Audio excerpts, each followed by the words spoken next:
Pro Group Management, workers' comp that works for you.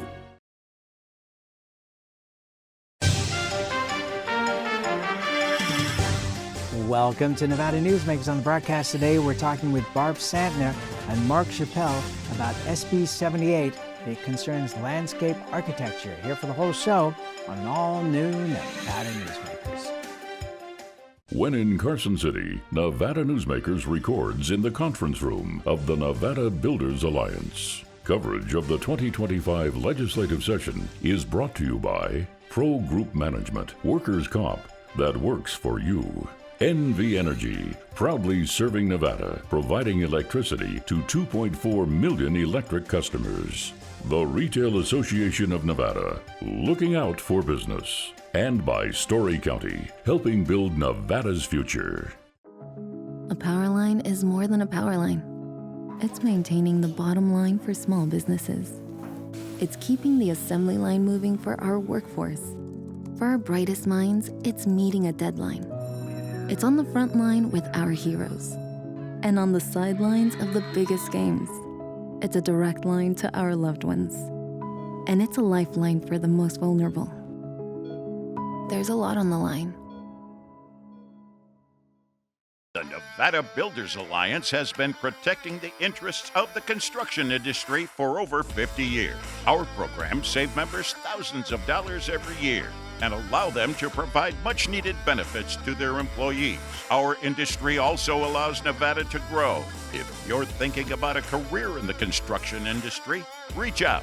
And if you haven't thought of a career in construction, what are you waiting for? We are the Nevada Builders Alliance.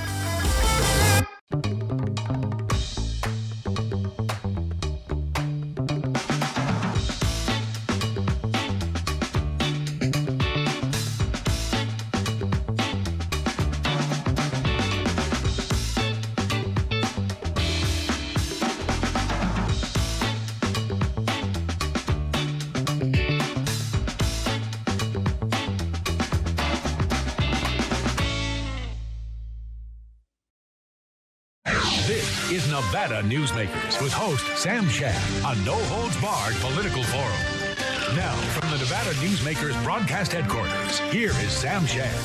And back on Nevada Newsmakers, we're pleased to welcome to the program for the first time both of our guests today. Barb Santner is the Senior Landscape Architect with Stantec Consulting, and Marc Chapelle is a practicing landscape architect. When do you stop practicing and actually start doing the work? That's right. It's always got to be the first It's grade. like a doctor who practices medicine. Yeah, sorry about that. Let's start out with what is a landscape architect for people that might not realize, because it's way more involved than I ever thought. I thought I call you up and you come and design my garden, and that's really not even close. Yeah, it is a interesting profession. So landscape architects design outdoor spaces, much like you would think an architect designs a building. So we do things like site planning, grading design. We look at how stormwater flows through sites, and of course plants. But we design parks, outdoor spaces, trails, downtown streetscapes like the downtown Carson City streetscape. A lot of land developments with the open space, trail, park networks, and commercial landscape projects. So it's a very diverse profession.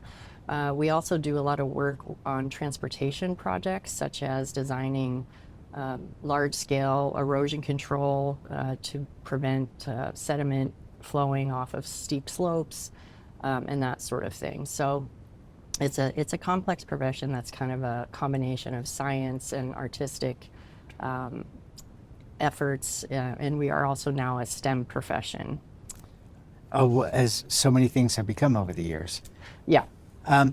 So the residential is completely out of. No, I didn't. Yeah, we do design residential as well, but we do a lot more than that. And I kind of emphasize the other things just because, as you said, a lot of people kind of assume that residential is all that we do. But yeah, definitely we do residential design as well.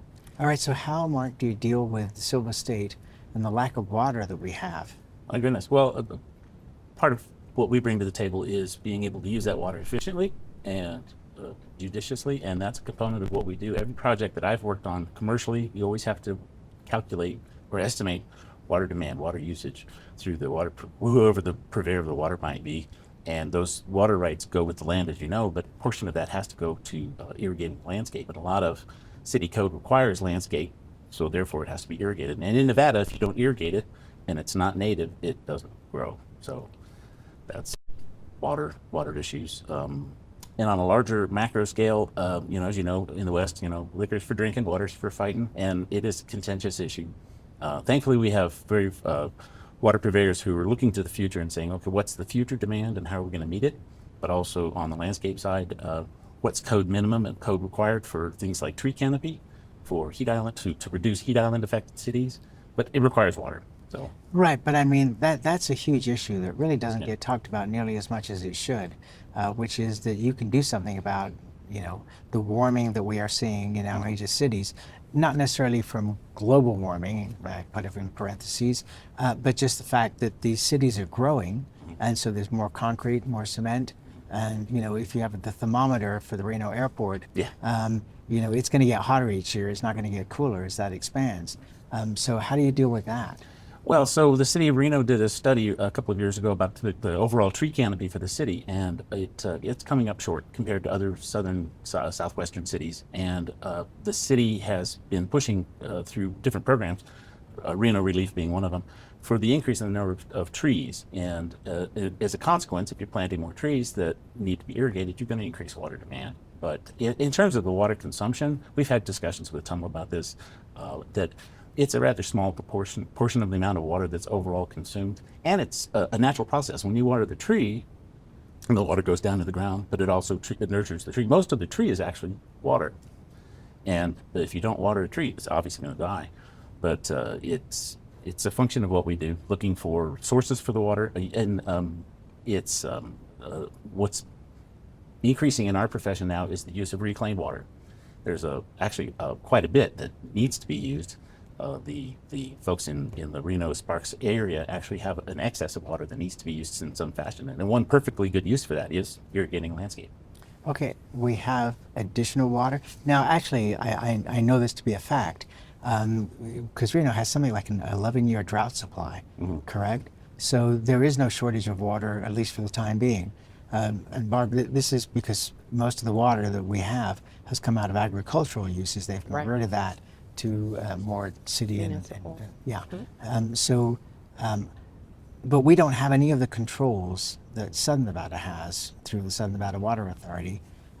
Do you think that we should be looking at something like that, as we move toward the future? Because the Northern Nevada area is not going to get any smaller over the next couple of decades.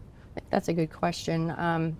I do think that, in the future, the Truckee Meadows Water Authority, which is in Reno, Sparks, they might be interested or needing to look at some restrictions on how water is used for landscapes. But so far, I think it really has fallen on the city codes to, for example, limit the amount of turf that's being used in different types of developments.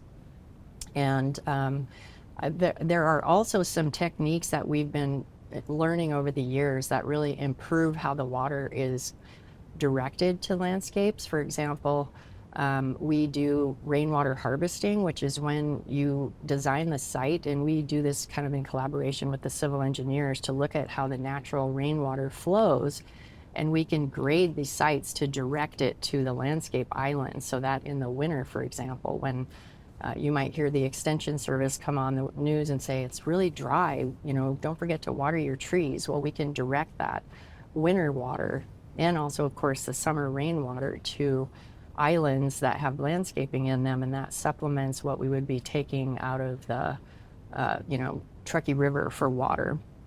And the other thing is we have much better technology with designing efficient irrigation systems. They have a lot of smart devices on them, like they can have soil moisture meters, so they turn off if there's a rain event, or if the soil moisture is high enough, then they just don't come on. They have wind sensors to be turned off when it's windy outside or rainy. And then we also have some better techniques on just how to prepare the ground to grow trees that get bigger and really achieve maturity. And there's a good example in the Midtown Reno project that the RTC completed a few years ago, used a material called suspended pavement underneath the sidewalks, which is kind of a big system of cells that have uncompacted soil beneath them, and it allows the trees to get a lot bigger and provide more shade. Another aspect is we learn a lot about using drought-resistant plants. Like, we group trees and plants together that have kind of a similar water regime and water requirement, so that the efficiency, there's a lot more efficiency there, and we just select materials that are more suitable for Nevada, that don't consume as much water as what you would see like in the Midwest or East Coast. So Where they have a lot more water. they have a lot more water. And a lot more lawn too. Yeah. So, do you get involved in things like, for example, in Southern Nevada in particular, we're looking more at vertical development rather than horizontal development, because therefore the amount of water usage is far less than it would be if you had horizontal development. Is that something that you guys look at? Not so much in the Reno market, although the downtown core has got its own limitations and restrictions on landscape. Any project in northern Nevada has to have a certain percentage dedicated to landscape, and if you go vertical, then by ratios, it's going to reduce the amount of landscape you're providing for, let's say, a 30-story building, because all you have down below is the plaza and the streetscape. But you get credits for other things too, like landscaping at different levels. We worked on a project where they had 4 different levels with landscaping at the 13th floor, the 20th floor, and 30th floor, and they get credit for those for their landscape area. But in general, we're working on a project, I don't want to drop names or anything, but one of the casinos that's going through a large development right now in Reno, I can't imagine which one. they have to dedicate 20% of their landscape, the project area, to landscape. And that's having it being brought up to current code from when it was built in the 70s is a big ask. So as a part of that, the landscape architecture we're concerned with is things like providing pedestrian amenities and shade opportunities, as well as accents in the architecture and how people go through the space and experience it. And that's part of what we do. All right, but when you look at a project and you've got to devote 20% to landscaping, is that not a concern in the desert? It really isn't, I would say, because it can be designed so many different ways. It could be designed with very lush, dense plantings, lots of trees, or it could be designed without so much of that and more native plants or really drought-resistant plants. So, I think that what you have to I think what you brought up initially was important in terms of the cities are warming, and we need to be mindful of how to balance the addition of a lot more rooftops and asphalt with areas like landscape and shade that provide comfort for the people that are using those spaces, and actually also kind of start to mitigate the overall heat island. So I think that that 20% doesn't necessarily mean it's going to consume a vast amount of water for the landscape that's within it, because also sometimes most of the times the city codes allow part of that 20% to include some pedestrian hardscape areas, like a percent of the 20% can be used for other pedestrian amenity areas. So it doesn't all have to be, fully lush head-to-head landscape. One of the things that I noticed in the deck that you sent me was the amazing amount of artwork that's connected to this. I mean, landscaping really is an amazing art project.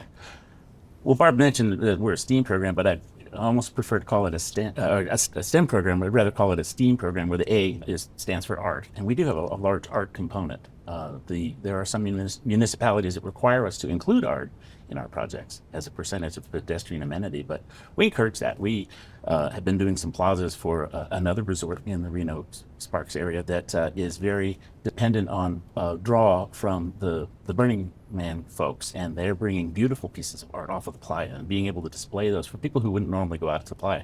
That's a wonderful addition to our community. Oh, yeah, to say the least. I got pulled over by the police for driving too slowly on 4th Street because I was trying to show some friends who were visiting the Burning Man art, and the cop pulled me over and said, sir, you've been drinking, doing drugs? No, I don't do any of those. He said, well, cars are pulling around you because you're going too slow. Never in my life did I think I'd ever be pulled over for going too slow. It was good. We'll take a break. We'll come right back. More on this after this timeout. Welcome to Story County, where history meets innovation, and a pioneering spirit continues to shape our future. At the heart of the Tahoe Reno Industrial Center, we power the future with global leaders in technology and manufacturing, driving progress that reaches far beyond our county lines. From advanced manufacturing to tech innovation, our industries are creating thousands of quality careers, fueling a vibrant economy that benefits every Nevadan. But it's more than just growth. Our community is our foundation, supporting families, empowering local initiatives, and creating a place where everyone belongs. Be part of a legacy built on bold ideas and boundless possibilities. Join us in building a brighter future right here in Story County. Story County, helping build Nevada's future.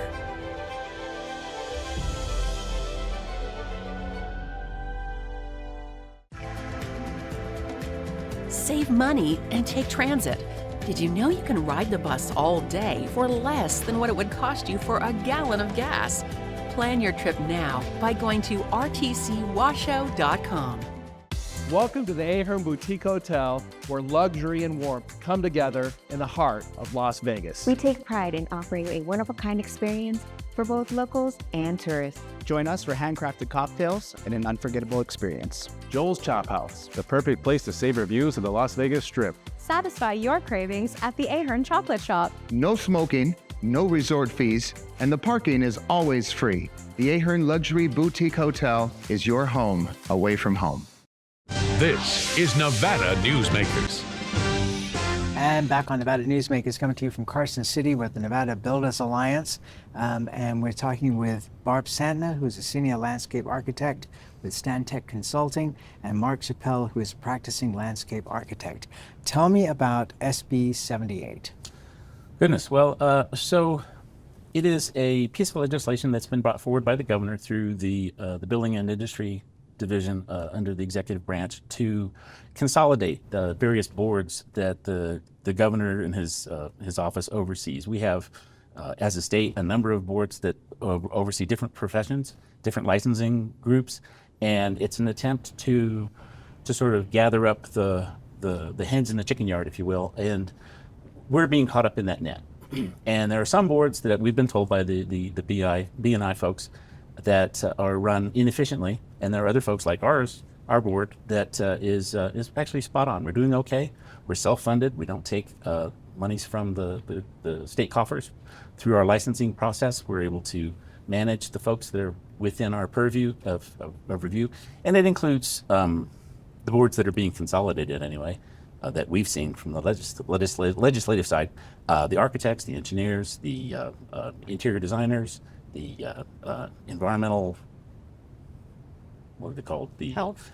Yeah, environmental health folks that are being sort of shepherded to one of these boards. It was originally going to be one giant Uber board. It's now been balkanized into 5, now somewhere in the neighborhood of 7 or 8. It's still a process of being pushed through the legislature. The legislature has a pretty full palette. They had 30 bills introduced just this last week, and more to come because the session's not over yet. But it'll be well over 1,000, right? It's in the mix. And so this is, again, one of the governor's bills that's being pushed forward to try and consolidate some of the boards. Our board takes no position, but our professional society has chosen to have our voice heard at the table. We're kind of the mouse that roared, if you will, because I've heard from a number of people that are opposed to it and ambivalent, but I've not heard anybody who's actually for it other than the governor and the governor's office. So. Okay, and to an extent the public in terms of overall consolidating all these different boards. So let me ask you, Barb, Now, you're landscape architects, but they want to combine you with the Nevada State Board of Architects, correct? Right. Okay, so what is the issue here that you're concerned about? Well, so the latest possibility, as Mark was saying, is that we might be combined with the State Board of Architects, and also there would be interior designers, residential designers, and then one specialty position, like for example, it could be a civil engineer or an urban planner, and then one at-large position. So I think that that composition could work for us. We're trying to reach out actually to some of those other boards to see what they think about being combined with us. But we do work with architects, so that would make sense to some degree. We also do work maybe a little more with civil engineers, since we, as I was saying, kind of are the outdoor architects. We work with the land more, so we probably work a little more closely with the civil engineers overall, or more on a routine basis than the architects.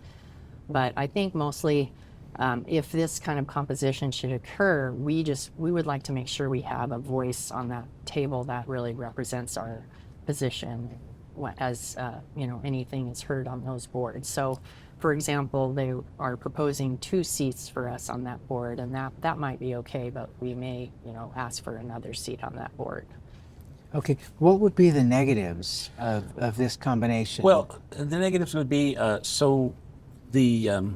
we have been told by the business and industry folks that this is going to somehow make the process more efficient. And as they combine all of the boards, now we're self-managed. We have our own accountants, we have our own executive director, and our own budgets that we go through. And if it falls under the umbrella of the state, the promise is that that's somehow going to be more efficient as they hire 1,000 new employees to manage the various boards. It's not just us, it's the pharmacy board, it's the morticians, it's the beauticians, it's the home inspectors. There are many boards in the state, and some are being run more efficiently than others, and we just I haven't bought the sale pitch that it's going to be somehow more efficient if you sweep it all under one umbrella, put it under one big pot of money, and then we can use the state resources instead of the resources that we've been able to generate through our own self-funding. All right, so playing devil's advocate here, I guess that my response would be that for people who are trying to utilize the services, that it's much more efficient to go to a board and get the sign off rather than having to go to 5 or 6 different boards to make that appeal. How do you feel about that? I think the the downfall of that thinking is just that the combined board would be comprised of people that are not exactly in that area of expertise. So they're not going to know as much about landscape architecture as our board of only landscape architects is going to know about. So I think the efficiency would come that our board is specialized and we know what we need to do, and we're easy to find, and I don't think that it really would be a negative, for folks to have to find our board. So, all right, let's take another break and we'll come back and we'll finish up on this topic after this timeout. Like a traditional handmade basket, retail is woven into the fabric of life in Nevada. From big box to mom and pop, retail supports our communities in countless ways. Jobs for the disabled, team uniforms for kids, help for the elderly, and so much more. Retail employs over 1 in 10 workers. Retail supports Nevada, and we support retail. RANNV.org. Pro Group Management is the place where companies can find workers' comp solutions that are designed to meet their specific business requirements. As regulations evolve, Pro Group takes a proactive approach to clear the path to make sure your business stays ahead of the curve. Knowing your workers' comp program is optimized, you can focus on other important matters related to your growing business. Pro Group Management, workers' comp that works for you. The trucking industry is the most resilient link in the supply chain, moving 95% of our freight in the Silver State. And while essential, the road isn't always smooth. Supply chain disruptions, rising fuel costs, and unrealistic rules and laws that hamper our ability to serve our customers and country. Our prosperity and every sector of the economy, manufacturing, mining, medicine, and food from farm to table is tied to trucks. There's nothing without trucking. Fantastic cocktails and delicious food. It's a good time to eat. Over 500 hot slots, plus electronic table games. It's a good time to play. Player rewards and big-time jackpots. It's a good time to win.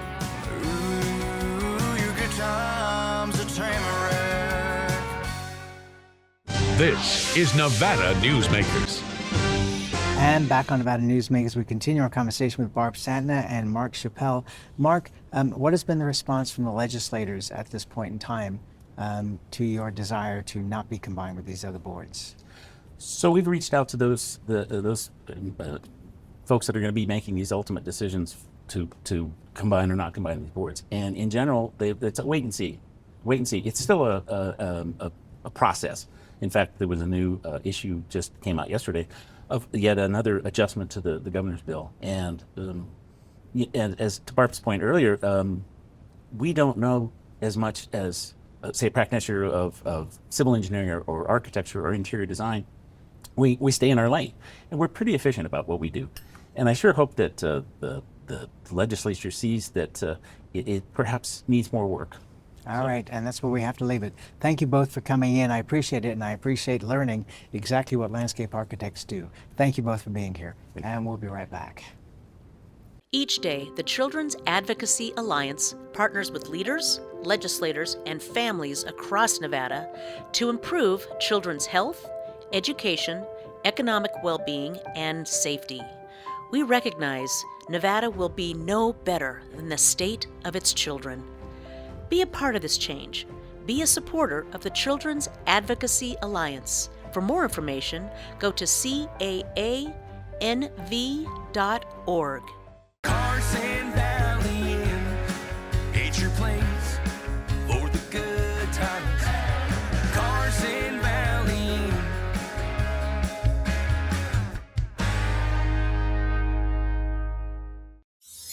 Imagine a magical garden that feeds Carson City's hungry and homeless, teaches our high school students agriculture, creates hanging floral displays to beautify downtown, and yet charges nothing. It's not magic. It's the Greenhouse Project. It's real, it's growing, and it needs your help. Go online to carsоncitygreenhouse.org so together we can grow it forward. When in Carson City, Nevada Newsmakers records in the conference room of the Nevada Builders Alliance. Coverage of the 2025 legislative session is brought to you by Pro Group Management, workers' comp that works for you. NV Energy, proudly serving Nevada, providing electricity to 2.4 million electric customers. The Retail Association of Nevada, looking out for business. And by Story County, helping build Nevada's future. Thanks for watching Nevada Newsmakers, coming to you from Carson City, from the headquarters of the Nevada Builders Alliance. We'll see you on the next broadcast. Thanks for watching.